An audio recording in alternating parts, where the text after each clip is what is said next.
Welcome friends to a Halo lore video. Today we'll look at the Grunts, as we probably know them. Those little creatures that run around and scream the demon, also known as the Ungoi. Now they're quite hardy because of the climate on their homeworld, Balaho. When the Covenant first saw the qualities they had, they were brought in and made to work in very harsh conditions. There was a brief rebellion in high charity later over this mistreatment, and it was at this point that the Sangheili rethought the use and value of the Ungoi, and it was at this point they became armed. They were still cannon fodder, but they had some effect, especially because of their numbers. Now, one of the distinct marks of the Ungoi is their respirators. These require methane, and without them, on planets where most normal people can breathe the air, they would suffocate, and so they're forced to wear them in many conditions. They also have temperature regulators in certain environments. And now we'll go into a little of their history.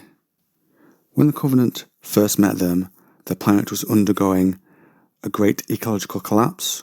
This was due to both overpopulation and pollution. Luckily, Thanos did not come along and snap them away. And with the promise of being taken away from that planet and perhaps having a better chance of living, they agreed to the envoys that were sent by the Covenant. And for this, they had great belief in the cause of the Covenant. Now, to give a little more detail about that conflict we discussed earlier, the rebellion on High Charity was ended when the Arbiter, or a Arbiter, was sent, though the home planet of the Grunts, Balaho, was partially glassed. But what this did lead to was a little more responsibility given to the Grunts within the Covenant structure. Now for their actual culture. They are a very jovial species and have strong bonds of family. When they're not in their military roles in the Covenant, the Halo Encyclopedia tells us they enjoy sleeping, eating, storytelling and playing games in roughly that order. Something else they enjoy is through their breathing apparatus. They enjoy narcotic infusions. They are also given this to help them fight in combat, to stiffen their resolve. Over time, the original Ungoi culture has been overwritten by that of the Covenant. One of the cultural characteristics which has allowed this is that they have an adaptable language and a lack of any great religious convictions. So when the Covenant came along, they were happy to take on the Covenant's religious convictions. The Ungoi did have quite a broad social structure, but this, as with their faith, has receded with their incorporation into the Covenant. Some parts still remain though.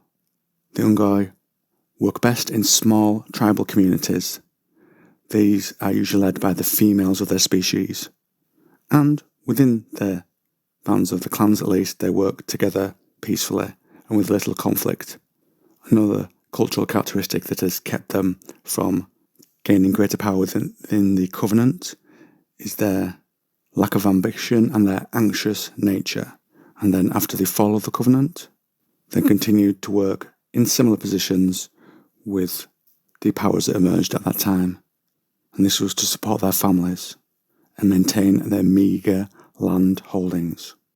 Now to give you a little more detail before we end the video on Balaho, their home world. The encyclopedia tells us it is a frigid and brackish ice world with a thick methane atmosphere, which makes sense, produced by volcanoes, permafrost plateaus, tundra bogs and cold wetlands. It sounds like a delightful place to holiday. Now this planet has two natural satellites, Buan and Padpad, and these are used by the Covenant or exploited by the Covenant to manufacture things and to mine. Now much of the planet itself is actually too cold to live on, but there are certain areas where the Grunts or Ungoi cling to life. Now the Grunts under the Sansheum had their breeding greatly restricted, but they still managed to have a pretty thriving population on Balaho. Mostly these are people living together in small hovels, but there are a few larger areas where they have developed cities. And some of those cities have been granted the technological blessings of the prophets.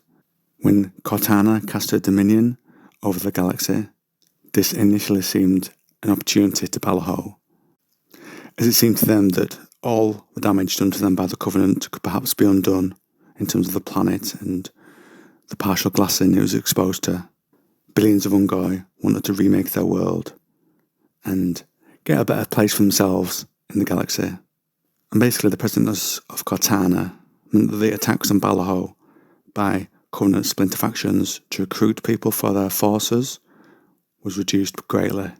And now they are largely deterred by new warships built and crewed by Ungoi eager to free their fellows and other abused former Covenant minor species, former rapacious slavers and raiders. And that, friends, is where I'll end today's video on the Ungoi.